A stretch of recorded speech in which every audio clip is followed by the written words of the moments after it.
Hello students, myself Rajeev अत्री।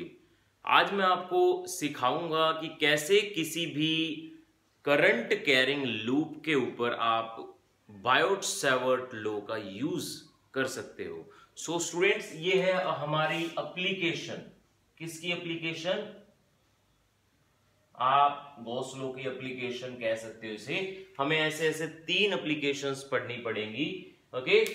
जिसमें कि ये पहली एप्लीकेशन है कि current carrying loop as you know, loop is a closed electric network, मतलब करंट चलना चाहिए। हाँ, सो ये करंट का इनपुट, ये करंट का आउटपुट। सबसे पहला काम जो मैंने आपको हमारी प्रीवियस क्लास में भी सिखाया था, सबसे पहले आपको एक करंट एलिमेंट मानना होता है। करंट एलिमेंट आप थ्रू आउट दी सरफेस कहीं पे भी मान सकते हो। मैंने माना this is the current element DL.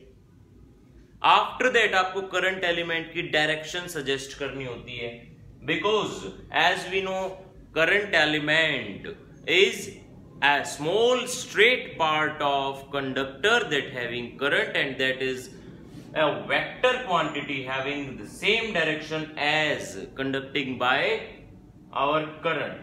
So अगर हमें डायरेक्शन ऑफ करंट या किसी भी चीज की एक सर्कुलर अपर्चर पे डायरेक्शन देखनी हो तो टेंजेंट ड्रॉ कर दिया करते हैं। यहां पे भी आप एक क्या करोगे? टेंजेंट ड्रॉ करोगे। This is the tangent and this is the direction of current element. After that centre to, या फिर आप ये कह सकते हो हमारे करंट एलिमेंट से लेके टेस्टिंग पॉइंट तक का स्मॉल डिस्प्लेसमेंट वेक्टर होता है R vector. R vector is the displacement vector from DL to testing point. Because हमें कहां पे ये दिख रहा है?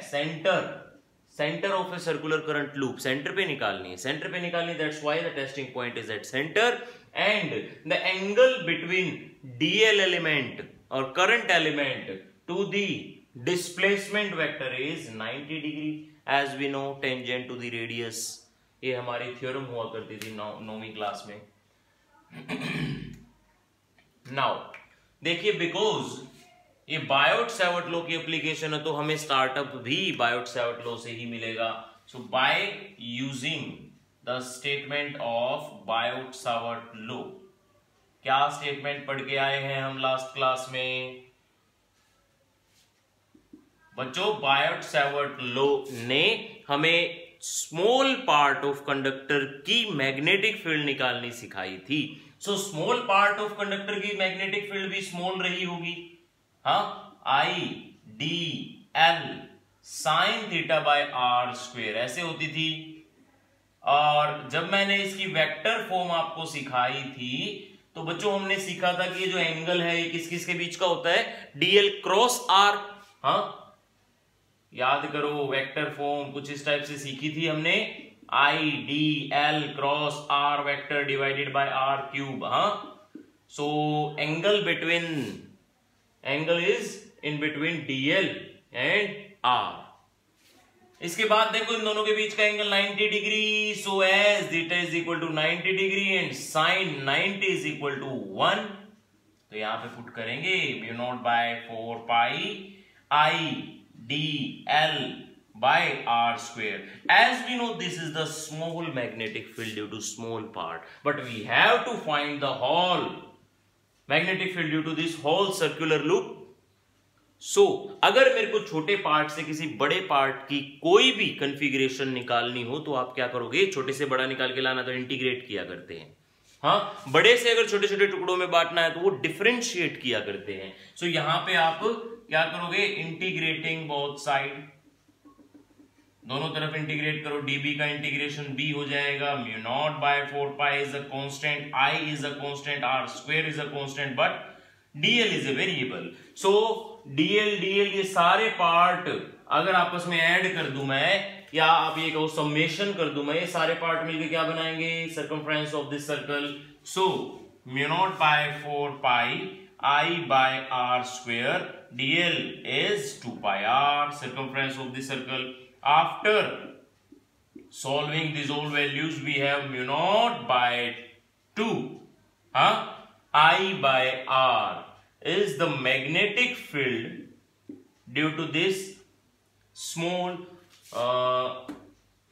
Circular current carrying loop. एक और चीज स्टूडेंट्स, ये जो साइन थीटा की वैल्यू है या कोस थीटा की वैल्यू है, इसमें स्टूडेंट्स बहुत कंफ्यूजन में रहते हैं। साइन 90, 180 कैसे निकाले एकदम से। देखो कभी भी आपको साइन की ऐसी वैल्यूज चाहिए 0, 90, 180, 270, 360 इस टाइप की कोई भी वैल्यू चाहिए, साइन के केस में आप ये वाली कर्व याद रखोगे, कोस के केस में आप ये वाली कर्व याद रखोगे। ओके, ऐसे sine 0 0, sine 90 1, sine 180 0, sine 360 again 0, और ये क्या है -1 270। ओके, ऐसे ही कोस 0 1, कोस 90 0, कोस 180 -1, ऐसे ही कोस 360 अगेन +1। सो ये दोनों कर्व, ये कोसाइन कर्व बोली जाती है, ये साइन कर्व बोली जाती है। इन दोनों को याद रखें और इस टाइप से आप कोई भी निकाल सकते हो।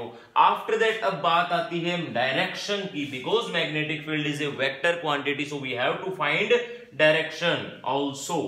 देखो हमने एक क्लॉक रूल सीखा था 10th क्लास में, या तो आप क्लॉक रूल की हेल्प ले लो, या मैं एक और रूल आपको सिखाता हूं जो कि मैंने लास्ट क्लास में भी बताया था, राइट हैंडेड स्क्रू रूल। किसी भी टेस्टिंग पॉइंट पे आपको मैग्नेटिक फील्ड की डायरेक्शन बतानी है तो स्क्रू रूल, ऐसे स्क्रू राइट हैंडेड स्क्रू रखें, डीएल से आर के अलोंग, ये डीएल है ये आर है, डीएल से आर के अलोंग इसको रोटेट करें, ऐसे रोटेट करो तो ये क्या अंदर की तरफ सस्पेंड होगा, अंदर की तरफ सस्पेंड होगा तो direction of magnetic field line is inward. Cross लगा दें यहां पे, कैसे इनवर्ड। ऐसे ही क्लॉक रूल भी है। देखो अगर आपका जैसे कि यहां पे क्लॉकवाइज करंट है, क्लॉकवाइज करंट मींस आप खुद से देखें ऐसे south pole, anti clockwise current means north pole. North pole बाहर मैग्नेटिक फील्ड निकलेगी, साउथ पोल अंदर जाएगी, यहां पे क्लॉकवाइज था साउथ पोल बना, that's why magnetic field is inward. So ये सिर्फ सर्कुलर लूप के लिए है, अंडरस्टैंड। और ये जो मैंने राइट हैंड स्क्रू रूल सिखाया आपको, ये किसी भी टाइप की शेप के लिए होता है। So students this is all about application number first. वैसे नंबर वगैरह हम कुछ नहीं देंगे इसको, क्योंकि ये 3 एप्लीकेशन है, आप इसको किसी भी सीरीज में पढ़ सकते हो। ओके, सो नेक्स्ट एप्लीकेशन में नेक्स्ट क्लास में ही सिखाऊंगा आपको, अदरवाइज थोड़ी सी लेंथी हो जाएगी वीडियो, फिर आप बोर होने लग जाओगे। सो स्टूडेंट्स अगर कोई डाउट आए तो कमेंट सेक्शन में डालें, अगर अच्छा लगा हो तो शेयर कर दें। ठीक है, थैंक यू फॉर वॉचिंग।